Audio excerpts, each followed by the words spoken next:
Welcome back, everyone, to Short Spots. I'm Jared. Today we're going to go back to our Movie Curses edition. Today we're going to do The Exorcist. Last time we did Poltergeist. This time we did The Exorcist. Now, there is a lot more information that we're going to cover today, but this is Short Splats, so we try to keep it around, 7 to 15 minutes. Even though we have a history of HHN, it will be longer, but it needs to be done because we're a haunt website. First off, let's talk to Jimmy J and see what's up with the Friday the 13th minicon. Let's go. Friday the 13th weekend, May 13th and 14th, it is all going down right here on the grounds of the Blairstown Diner. Lauren Marie Taylor, Ron Milkey, Ron Sloan, Debbie Voorhees, Tracy Savage. I mean, we have a lineup of guests coming out for the weekend. And not only are we celebrating Friday the 13th, but we are celebrating 13 Fanboy. And with that being said, we have the lead actress, Haley Greenbauer herself, making her way to Blairstown. This is history in the making, folks. Get your tickets now. F13 minicon.eventbrite.com. That is F13 minicon.eventbrite.com. Jason's here early. Folks, like I said, it's going to be a killer weekend in Blairstown, going down at the iconic Blairstown Diner. Be a part of the history in the making. We'll see you there.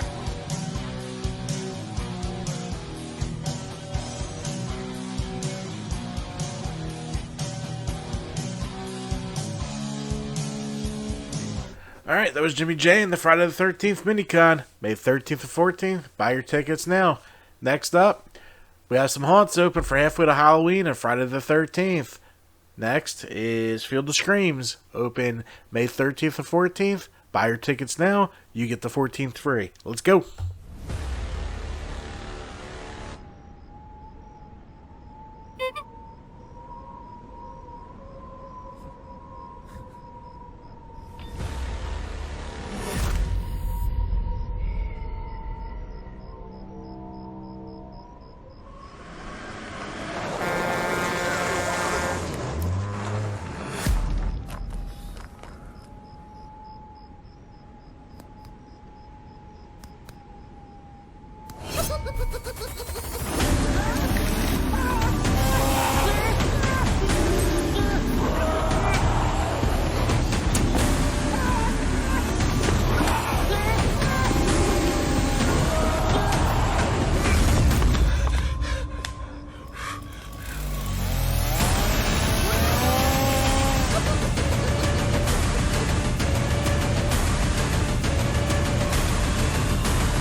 Field of Screams.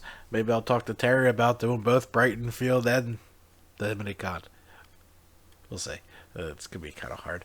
But let's talk into also open May 14th, Brighton Asylum. Let's hit it.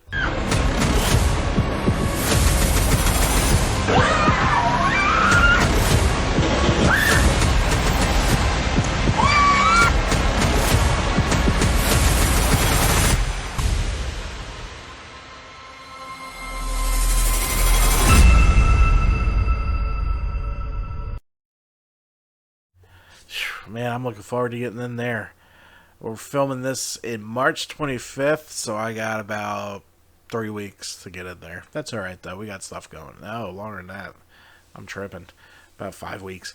But, like I said, we're going to go back into movie curses, The Exorcist. Also, this can be a lot longer, so this may become a podcast show. But it's interesting, because a lot of weird shit happened on the set of The Exorcist. This is from the U.S. Sun. They were talking about the remake coming out. They're working on 3 new Exorcist movies. The original 1973 film caused quite the stir and saw terrified cinema goers vomiting and fainting.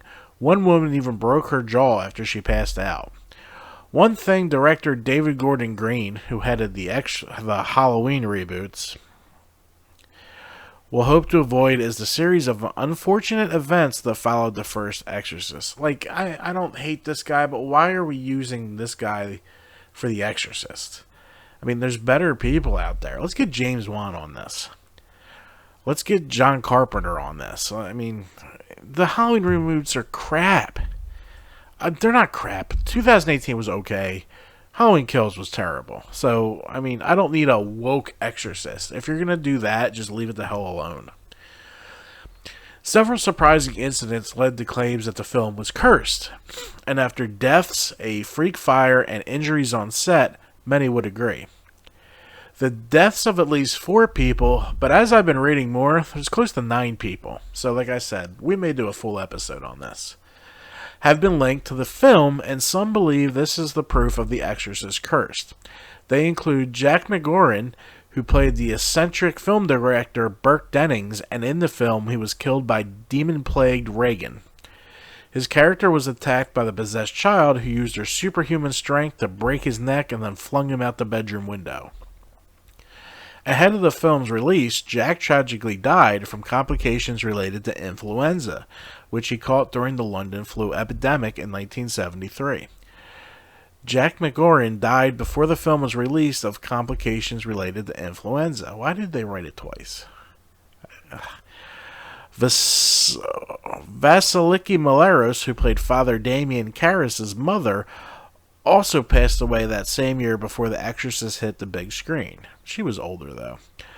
The star, who had no previous acting experience and was cast after being spotted at a restaurant, was ruled to have died from natural causes at an inquest. In the film, Vasiliki's character died after being admitted to a hospital and later haunted the dreams of Father Karras. Later, while the religious man performs an exorcism, Regan mentions his mother's name in an attempt to distract him and make him feel guilty. During the production, a number of the cast and crew, including Linda Blair, who played Regan, and Max von Sydow, who played Father Marion, also lost family members.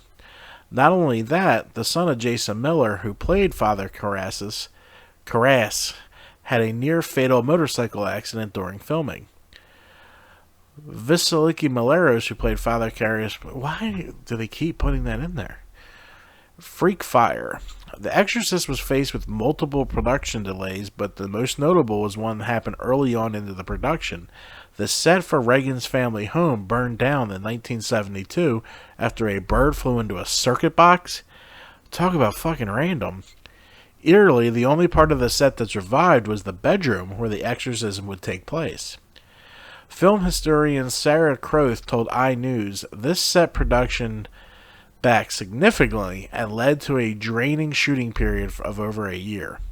After the incident, which caused a 6-week delay, real Jesuit priest Thomas M. King was called in to bless the set.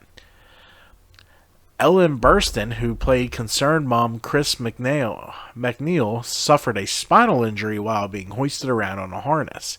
She was left on crutches for the rest of production and recalled the accident during a 2018 interview with The Guardian.